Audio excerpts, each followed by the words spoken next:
Total War games, all the memories are rushing back to me with the strategic turn-based top-down overview, controlling, expanding, dominating with your empire combined with the real-time fast-paced battles that work like charming, you don't act like the unit pathfinding was coded by Stevie Wonder. Total War games really have left quite the impression on me. Like in real life, whenever I meet someone for the first time and they offer to be my friend, I'm like, hey, you're just gonna declare war on me in 2 turns, why the hell would I be your friend? But anyway, enough of that, it's me, iSorrowproductions, and today I'm going to be taking a look at the new Total Warhammer 2 game. Total War has taken many faces throughout the years in many different historical periods. From the start of Rome to feudal Japan, Total War really has been all over the globe at this point. So boy was I excited when they announced Total War Warhammer 2, taking the Total War series to a new place in history it's yet to ever go to. That's right, it's modern day Scunthorpe. Although while Scunthorpe is a wonderful place, I'm pretty sure it's never been hit by a fucking hurricane, Creative Assembly. -1 point. Since we're off to a good start already, sit back, relax, and listen to my tasteful review of Total War Warhammer Scunthorpe. Playable factions.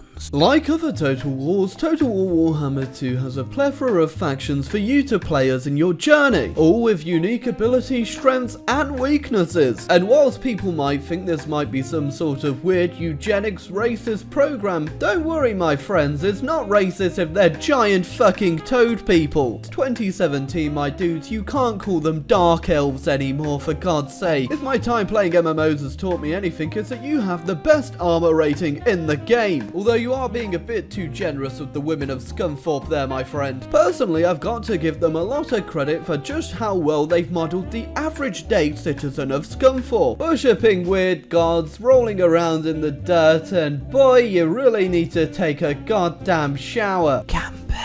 The campaign is just as classic as any other Total War campaigns have ever been. You get your units, you get your cities, and you start conquering. You can build a bunch of buildings to upgrade your little Scunthorpians with much better weapons. You can build some chemical warfare labs and then send your infected Scunthorpians off for a night out on the town in the nearest elven city. You can also grow the town's population and its economy by building Scunthorpe's #1 export, trash. Of course, each faction has their quirks and kinks and has different things that they are striving to achieve. The Skaven here have a food meter, which if it goes down, guess what? They fucking starve and die. They're also out to collect this glowing green rock. What it does? Who knows? It fills up this bar and at the end of it, something fucking happens. One thing I have to give the game creators a lot of credit for is the map. It is absolutely fucking huge. There are plenty of treasures, mysteries to find out there in the world, and most importantly, a bunch of factions for you to conquer.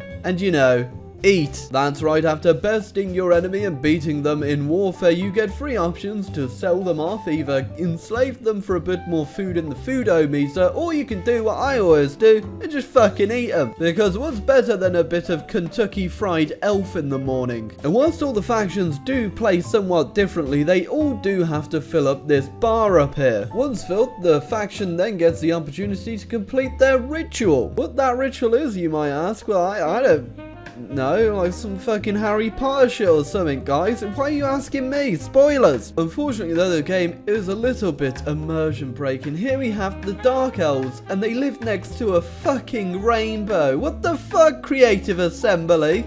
Battles. Oh look, it's just a giant flying bird that's on fire. Oh look, my bird's a fucking tactical bomber. Jesus Christ, this game's amazing! Whilst I don't have any idea what the fuck is going on for the most part in Total War Warhammer 2, the battles do feel pretty damn good. Although it is a very big safety hazard to run around with your sword on fire like that, mister. Although maybe it's just me, but sometimes the battles do feel like, in comparison to other Total Wars, that you're not really doing as much damage to the other side. It can rarely feel like you're actually beating reducing your enemy to a goddamn pulp. In comparison to other Total Wars, it would really end up being a last stand. Killing every single one of your units or the enemy's units was the only really way to win some battles. Whereas this, the enemy will run at you, maybe lose 20 to 30 guys, then run away. It doesn't really feel like you're really damaging them that much, which is kind of what I like about Total War, but it still feels okay. Of course, that might change late game when you've got some better troops with better equipment. Boy, I'm really glad we came on holiday to Scunthorpe, boys. There's such interesting things going on. Oh my god, I'm getting eaten by a giant rat. And they said unsuspecting penetration from behind would never get you anywhere. The way the leaders of your armies work in this game is different too. You've got your lords, which you can bring into battle with you, that have their own special abilities. That's right, no more will your cavalry unit with your general's bodyguard run into the back of an enemy division and unfortunately get their head chopped off and then make your entire army rout. No, those days are gone because your general is, get this, cool now. Battle not going your way? Feel free to spawn in some new little rat friends from the sewer. That's right, boys, you can die with the rest of them. Perhaps you're a Sith Lord in disguise pretending to be a senator. Well, guess what, my friend? Have some force lightning from the heavens. Yeah, I don't really remember this part of the film from Ratatouille. Perhaps you're more interested in literally throwing a big pile of shit towards your enemy, because we've got that one covered too. And of course, you might be thinking to yourself, well, boy, aren't these guys a little overpowered? They must be at least easy to take down. And to that, I'm gonna have to say, yeah, they're not. They're really not easy to kill. At first, it really did throw me off that I could throw like 4 or 5 troops at one goddamn guy in some fancy fucking armor, and he'd just absolutely wreck them all. But then I just took a step back and realized, hey, I've got a big fancy guy in armor myself. Why not just make him go ahead and throw some goddamn weird snow ice balls down on the ground? Yeah, that's right, fuckers. I'm killing my own guys and I do not give a shit. Of course, I say they're hard to kill, but that doesn't mean they can't be killed. Oh, it's that goddamn leader. Would you just kindly fuck off? You can bet your fucking ass I'm going to eat you. Oh, look, it's just some fucking lizard people riding pterodactyls. I think I've seen it all at this point. Hey guys, want to see a magic trick? Look, there's a bunch of lizard men coming and oh wait, no, they've all disappeared.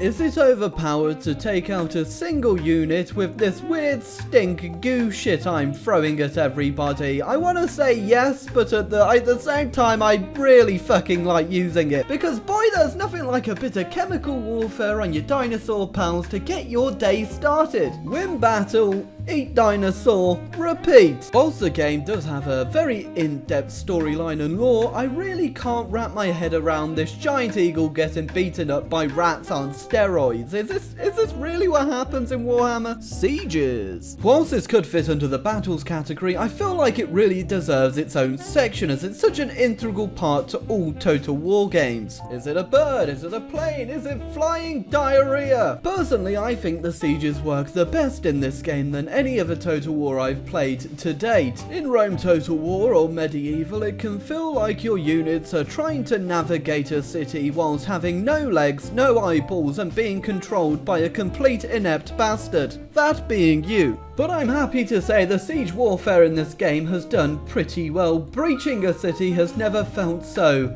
amazing. Knock knock, it's me, your everyday rat plagued with all sorts of disease here. And boy oh boy do I have some chlamydia for you today. Miss Giga. Is that a giant fucking tree invading my land? Are you kidding me? Having no idea about Warhammer lore or the game at all, this could look a bit weird while there's a bunch of rats poking at a giant tree man, but I've just gotta say, it's still pretty damn fun. I reached a point in the game where I was able to start my ritual of dark scrying, where I get to go ahead and sacrifice all of my green stink crystals to summon the one true lord in our world, Ratatouille. That's right, we worship a Disney film about a rat becoming a chef. Hey guys, I just found this cool new website. Guess what? You can put your Total War Warhammer magic points in and guess... Ah, shit. Don't ever gamble, guys. I just want to say half the goddamn battles I end up fighting end up in this sort of lizard gangbang-esque style. Final thoughts. Personally, while I don't understand the lore of Warhammer, and whilst I am picking some up from playing the game, I do have to say you don't have to know much of the lore to enjoy the game. A big fear of why I didn't play the original Total War Warhammer is because I just wasn't into Warhammer, so I wouldn't give it a go. But after, you know, giving a good go through on Total War Warhammer 2, I can definitely say it's a fun Total War game. Whilst it can be infuriating to know that your troops don't fight that equally, and the AI might stomp on you at the start, you can go ahead and learn the game, learn what troops are best, and go ahead and have plenty of playthroughs as all the different factions. Whilst it may not feel like older Total Wars, it definitely does feel like a solid game. And whilst I might not have every idea on what units are best and what units work best against others, I can definitely say that once you've learnt the game, it's a lot of fun to just have a playthrough, even if you've got no fucking idea why the hell there's a rat with a goddamn hat on. Of course, I am just repeating myself at this point, but that's because my tasteful reviews are just that. They're tasteful. I don't give scores. I don't give anything like that. I just say how I felt while playing the game. And whilst I was confused,